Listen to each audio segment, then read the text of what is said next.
แล้วมาเว้าถึงเรื่องที่ว่าการช่วยเหลือ7ชีวิตเนาะที่อยู่ในอันตรายอยู่ในถ้ำเนาะสูญหายอยู่ในถ้ำแต่ว่าเดี๋ยวนี้ค้นพบแล้วเนาะแต่ว่าความหมายที่ว่าเฮ็ดแนวใดจะช่วยออกมาได้อย่างปลอดภัยเนาะอันนี้หลายๆคนเนาะอาจจะมีความคิดไอเดียที่สามารถช่วยๆกันเนาะคอมเมนต์หรือว่าวิธีใดเวิร์กเอาวิธีนั้นเนาะเพราะว่าการช่วยเหลือ7ชีวิตที่ออกมาจากถ้ำเนี่ยมันก็บ่แม่นเรื่องง่ายเนาะที่ว่ามันต้องได้ผ่านการที่ว่าแผนการแล้วก็การร่วมมือกันที่ว่าช่วยเหลือกันนั่นแหละเนาะแนวใดมันสิออกมาปลอดภัยมีหยังก็ได้ต้องหาวิธีแล้วก็ช่วยอย่างรีบด่วนนั่นแหละอย่าให้มันล่าช้ามาเข้าเรื่องกันเลยบัดนี้การช่วยเหลือ7คนที่ว่าติดอยู่ในถ้ำเนาะหรือว่าลงอยู่ในถ้ำนะมันก็มีหลายวิธีเนาะแต่ว่าวิธีนี้ค่อยจะเว้าไปนี่คือตัวอย่างว่าเอารถจกรถ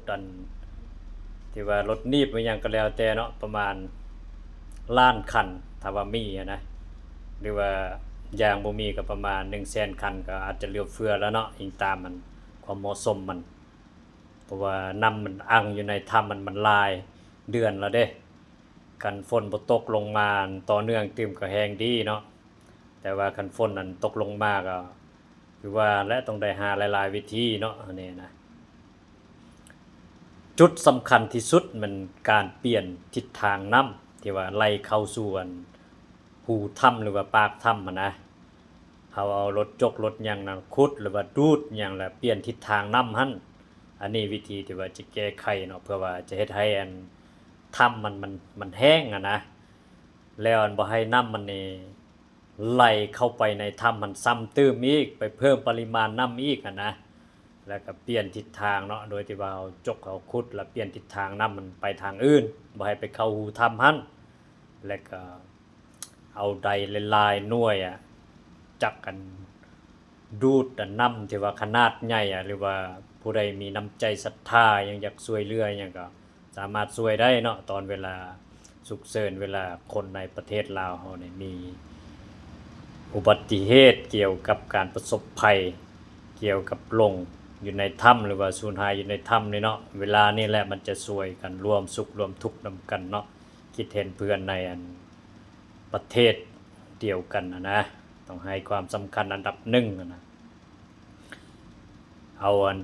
จักใดดูดน้ำอย่างขนาดน้อยขนาดใหญ่หลายๆล้านนั้นใดเนาะมาดูดช่วยมาสูบน้ำช่วยคือเวลาเราไปสูบมันนำออกจากน่องป่านี่นั่นแหละมาช่วยกันลายใดลายจักดูดน้ำมันยังมันก็ช่วยกันทันการอันนี้นะเวลานี่แหละสำคัญที่สุดนะต้องได้ช่วยกันนะเวลาประชาชนได้รับความเดือดร้อนอย่างเนาะนี่นะต้องได้ช่วยกันตอนนี้คิดเห็นคนในประเทศนี่สำคัญ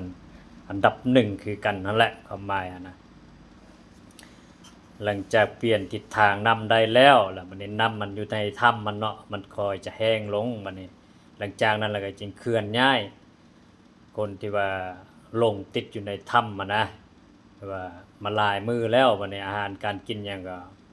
ลำเลียงไปให้เอาอาหารดีๆไปให้เขาเจ้ากินได้เพิ่มพลังงานให้แต่ละคนมีสุขภาพแข็งแรงเนาะแล้วก็สามารถย่างออกมาได้ถ้าว่าย่างออกมาบ่ได้ก็มีการลำเลียงห้ามหรือว่าจังใดแนวใดมันสิออกมาด้วยความสบายเนาะแบบบ่ให้เคลื่อนห่างกายของเขาเจ้านะแบบใส่เปใส่หยังก็แล้วแต่เนาะที่ว่าหลายๆคนเอาทหารตำรวจหยังไปช่วยเนาะช่วงมีภัยนี่แหละไปช่วยกันนะทหารก็เอาเข้าไปหลายๆกองพันโลดถ้ามันเหมาะสมถ้าว่าเท่าที่จะช่วยกันได้หั่นแหละเนาะจำกับว่ามันไปฝึกตัวฝึกฝนอยู่ในมันก็ซ้ำกับว่าฝึกฝนฝึกกันเวลาที่ว่ามีศึกมีเชื้อนะมันก็ทหารเนี่ยมันก็สุดแล้วผ่านความมันทุกข์ยากมาอย่างต่างๆเนาะบ่ว่าเหตุการณ์จะเป็นอะไรก็สามารถผ่านวิกฤตไปได้เป็นทหารเนี่ยต้องฝึกฝน สร้างความเข้มแข็งคือเหล็กกล้าเนี่ยตอนนี้แหละมันสำคัญนะต้องเอาทหารนี่หลายๆกองพลหลายกองพันเนาะเข้าไปช่วยตอนนี้นะแล้วส่วนหนึ่งก็เอาเฮลิคอปเตอร์จัก5-6 คันนะหรือว่าไปบินสำรวจเบิ่งเนาะถ้าว่ามันมีวิธีการที่ว่าสามารถเคลื่อนย้ายทางยนต์ได้บ่เคลื่อนย้ายทีละคนบ่อหยังก็อันนี้ก็เป็นวิธีหนึงเนาะอันนี้นะสมมุติว่าอยู่ในถ้ำมันมีรูโล่งบ่ว่าสามารถเอาเป้วเอาอิหยังเราไปใส่เนาะใส่สายกราฟอิหยังหรือว่ามันหักมีเชือกมันดอกมันยนต์เฮลิคอปเตอร์นะย้อนลงเคลื่อนย้ายแต่ละคนบ่หรือว่าเคลื่อนย้ายบาทเดียวอิหยังก็เบิ่งตามความจริงความเหมาะสมของมันนั่นแหละเนาะอันนี้นะหลังจากที่ว่าเปลี่ยนทิศทางนำได้แล้วบัดนี้แล้วก็จักสูบน้ำใดน้อยใดใหญ่หยังคือเอาไปสูบป่าแต่ละคนมาเห็นอยู่เขาไปสูบป่าขนาดใหญ่มีหยังกันเนาะนั้นไปช่วยกันหลายๆจักดูดน้ำมันก็ช่วยไว้อันนี้นะอันนี้วิธีที่ว่าขั้นตอนสุดท้ายที่ว่าทางช่วยครั้งสุดท้ายอันนี้ที่ว่ายอดเยี่ยมที่สุดอันนี้นะต้องให้มันทันใจบ่ให้คนนั้นที่ว่าติดลงอยู่ในถ้ำมันให้มันลายมือเกินไปนะยานมันจะมีปัญหาตามมาทางด้านสุขภาพอย่างให้พยายามเคลื่อนย้ายออกมา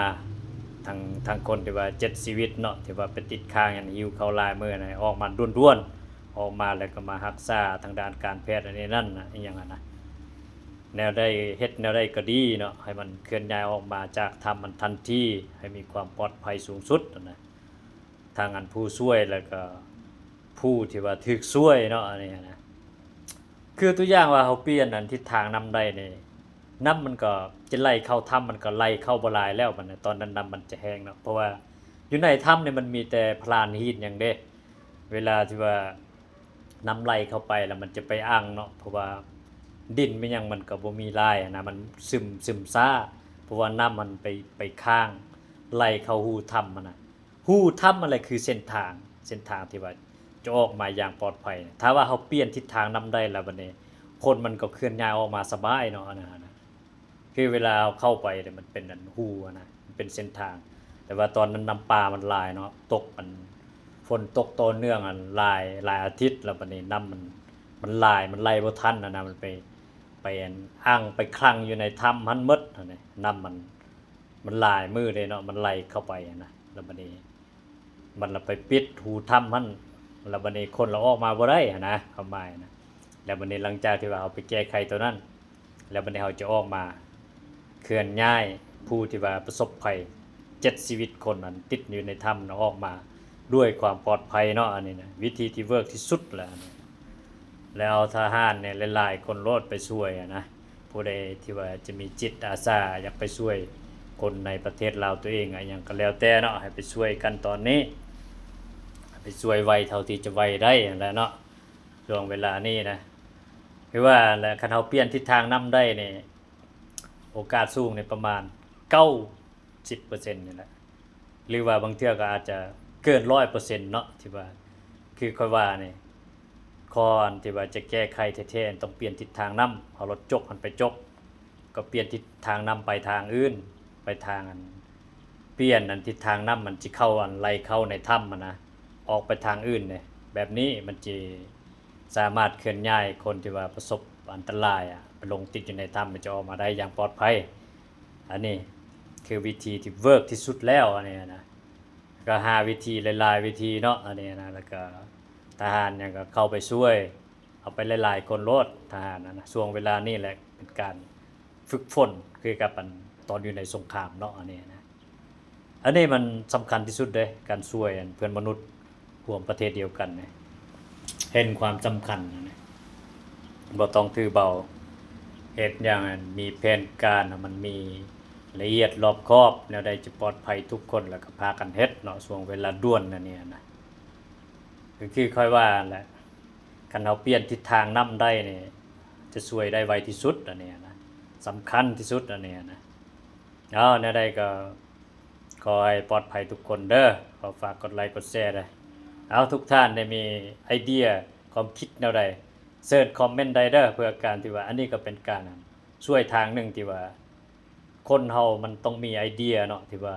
ดีกว่าเฮาต้องเอาไอเดียที่ว่าดีที่สุดหั่นถ้าว่าเฮาเลือกได้อะนะ